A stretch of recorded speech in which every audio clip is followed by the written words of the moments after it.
Dayan, kamusta na? Kasi na-mention mo recently lang na crush mo si Roger since 2006, right? Yes. Before sila maging sila. In the 4 years ba, if I'm not mistaken, of your marriage? Yeah, 4 years. 16 years as if I will sum up even the boyfriend-girlfriend stage. Pero 4 years married. Paano mo ma-describe ngayon yung relationship niyo with, relationship and marriage? Okay lang po. So far, so good. We're very blessed. We've been together for 16 years now. And I can say that since God is our foundation, our core in our relationship, masasabi ko talaga na close to perfection. I mean, close to being... Alam ko wala namang perfect relationship, pero hindi kasi kami nag-aaway. Very, very little fights. Tapos hindi kami nag-adjust nung nung after the wedding, nung nag-isang bahay kami, wala namang major adjustments kasi nga matagal na rin kami talaga together. And same values, same beliefs. Si Rojon din kasi is a very religious person. So magkasundo kami in so many ways. And very family-oriented, very responsible father, very hardworking also husband. So talagang wala naman kaming major na mga away. Boring naman ang relasyon niyo. Hindi naman boring. May formula ba dun, tingin mo? May formula ba? Or meron I guess it's really more little of, discoveries? you just have to respect one another. You know your limits, your boundaries, and talagang important sa amin ni Rojon talaga that you center Christ in your life. Not just not just individually, but you know, as partners. Kasi 'di ba, men and women, 'di ba? A man and woman united by God. So siya yung sentro niyo talaga.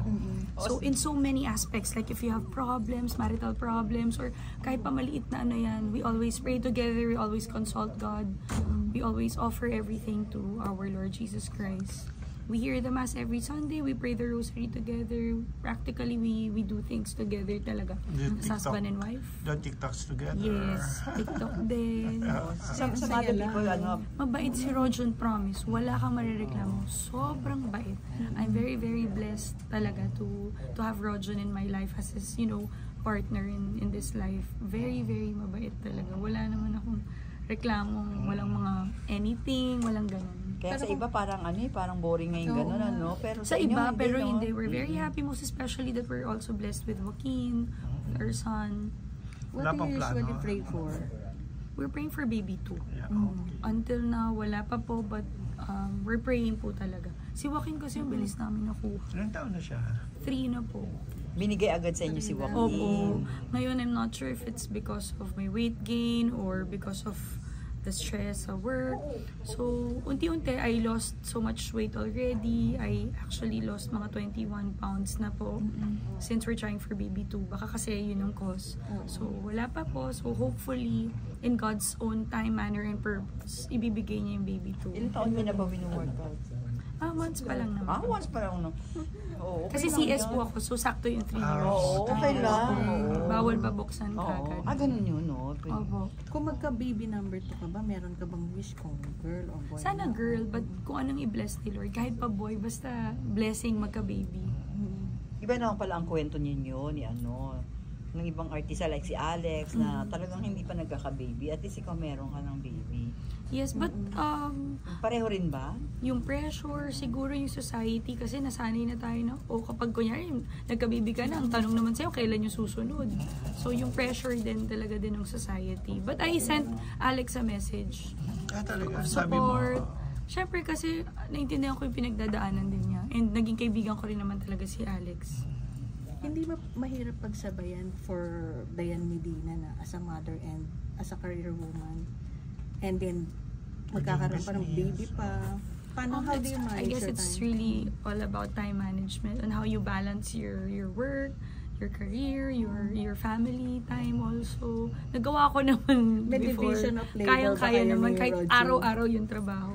Oh yes, meron po. Before, nung baby pa si Joaquin, siya yung tagapalit ng diapers, ako taga-breastfeed. Pero may yaya naman, di ba? Meron po. May mga angels naman tayo sa bahay na tumutulong. Kaya tuloy ang trabaho mo, tuloy si Tuloy-tuloy Rojon, lang. Opo. di ba? Si Rojo nasa teleserye po now. Love Before Sunrise with Sinabea po. Di ba ang tagal yung nagrelasyon ni Rojo bago kayo nagpakasal? Yes, Di ba? 12 years. Ano pa ang na-discover nyo nung nagsasama na kayo? Wala nga. Happy marriage niya. Wala masyado. Parang walang major Kilala nyo na yung adjustment. isa't isa. Siguro iniis lang ako pag kunyari magubad ng socks, hindi ilalagay sa tamang lalagyan, Yung mga itatapon little sa things, floor. Little things lang naman. Domestic Binuksan yung problems. aircon, hindi pinatay. Siyempre, nagtitipid tayo sa electricity. Bilang may pamilya na at bilang nanay na. So, mga little things lang naman. Pero, more than that, wala talaga. Napakabait. So how eager are you na magka-baby na uli? Super eager. Nag-leave nga ako sa yan, studio yan. ng PTV. Kailan ka nag-leave? Kailan ba ako nag-leave? October. Nag-segment muna ako. Segment host lang muna ako ngayon. Bakit dati, host ka talaga? Yes, sa studio. Oh, Yung then, gising kasi ng maaga talaga show yung yun? kalaban mo. Rise and Shine. Ah, So, okay. nakaka-apekto yun, yung paggising ng maaga? Puyat, syempre dami ko pang ibang work din. So pag segue mo, maaga gising. But mabait kasi yung PTV also. They're very supportive naman. So they allowed me to do segment muna. I have a new segment called Negosyo Tayo wherein we feature success stories of different businesses. Kailan ka nag-start? October. Ito lang naman. So ngayon, may chance na. Sana. Pag-pray niyo po ako kasi more prayers, di ba? Sana. Do you share your secrets sa marriage no kay Rojo? Kasi syempre, people would say na baka sila rin dalawa na ni Julie. Sino po? Si Rojo, di ba? Si Rojo. Si Raver. Si Raver Raver. sila. Sabi mo. Si Raver, I'm sorry. Ako talaga si Lord talaga lahat. If you believe in Him, if you make Him as your center, your core and foundation, nothing will go wrong. Everything else will fall into place. Kasi sa Kanya lahat nakasentro. Even if how you handle things, how you solve your problems at home, lahat, if you're with the Lord, everything will fall into place. Pero nagsisik si Raver ng mga tips. Advice? Sa kuya niya, close sila ni Rojo. Super. Sa akin hindi masyado. Si Rojo talaga, very, very close sila. They even, nagkikiss pa yun, nagsisleep together. Kuyang-kuya din talaga si Rojo kay Raver, kahit mas matangkad si Raver. How do you find Julia naman? I love Julie. Super Julie. Julie Bonifacio. Dalawa lang. Sobrang love ko si Julian. Tsaka super swak yung personality nila ni Ray. And very, very happy for them. Super happy din ang Cruz family. Kay Tingin mo Julie. malapit Close na? Do you see na sila lahat? Oo. Yes. Ay, nagpaplano na ba? Walang plans pero ako sa sarili ko, Ramdam. kung titingnan ko confidently I can say yes. Magkakatuluyan sila. Pero hindi ko alam kung kailan. Since may mga separate pa sila, work, career, so hindi ko sure kung anong plans nila. But definitely, if you're gonna ask me, vote ang sina Rojo ng Cruz family, super yes. Love na love nila si Julie. As in, pag pumupunta yun sa house, ang bonding ng Cruz family, naggagawa sila ng covers, kumakanta sila. Recently, nag-trend yung cover nila Rojo and Raver. Kumakanta. Tsaka napansin mo na bring out ni Julie talaga yung mga hidden talent pa ni Raver. Naggigitara na ngayon, nagpa-piano, kumakanta na din talaga. Good influence. Yes. Pero yung mga girls talk yung Oo, dalawa. yung Meron future ba gano'n? future magbilas. Patawag yan?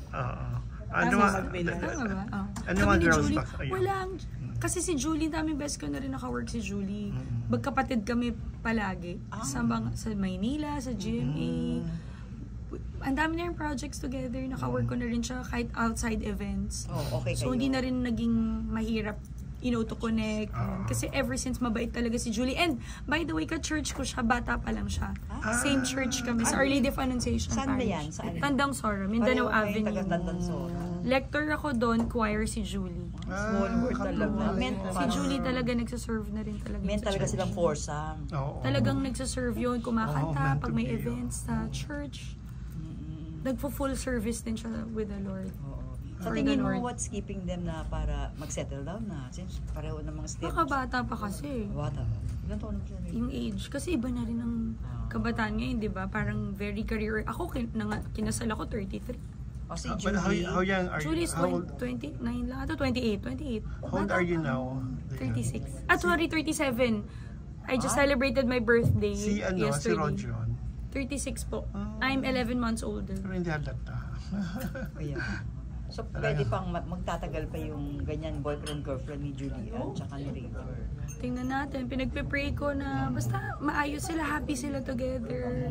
Walang problema, smooth sailing, walang stress. Di ba ang sarap ng ganun sa relationship yung walang stress? Hindi mo ba naririnig nag-uusap yung Tsaka kapatid? kinikilig ako lalo sa kanilang dalawa pag magkasama. Oo. Super sweet ng Hindi ba Julie. naririnig yung magkapatid?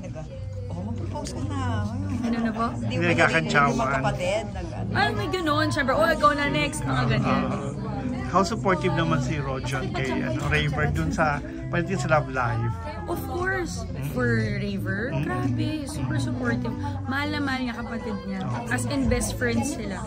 As in, super close. Pag matulog, magkatabi, minsan nag-holding hands pa yan, kinikiss niya yung kapatid niya, malambing. Tsaka nag-I love you pa yan. Nakatuwa. Ano mga pinagkakapalahan mo bukod sa Rise and Shine? Oh, ako po, I recently signed up with TikTok Shop and Shopee Philippines. Ano ba yung kay, We do Sherry? like live selling, yes. And then I'm also, I also run other businesses also, like the Nail Lounge by Asia's, which I am also an incorporator ever since 2013, together with Ate Lea, yes, but a different company.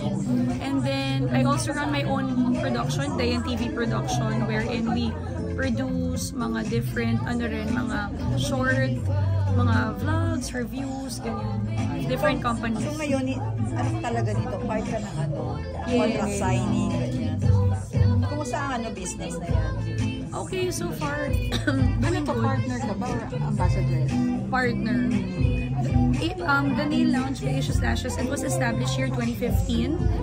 So, wala rin naman naging problem during the pandemic. Although, we needed talaga to stay afloat. We did some innovations, like we did some home service para tuloy-tuloy pa rin. And now we're on our 20th branch. We have 20 branches already. Physical store?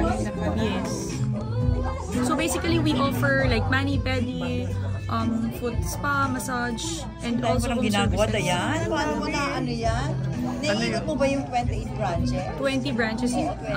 Pag mga opening, Doon lang. pag tapos opening, after hindi naman, we You- constantly pa rin. Ano yung kanina you overheard you were talking something na parang hindi nabayaran?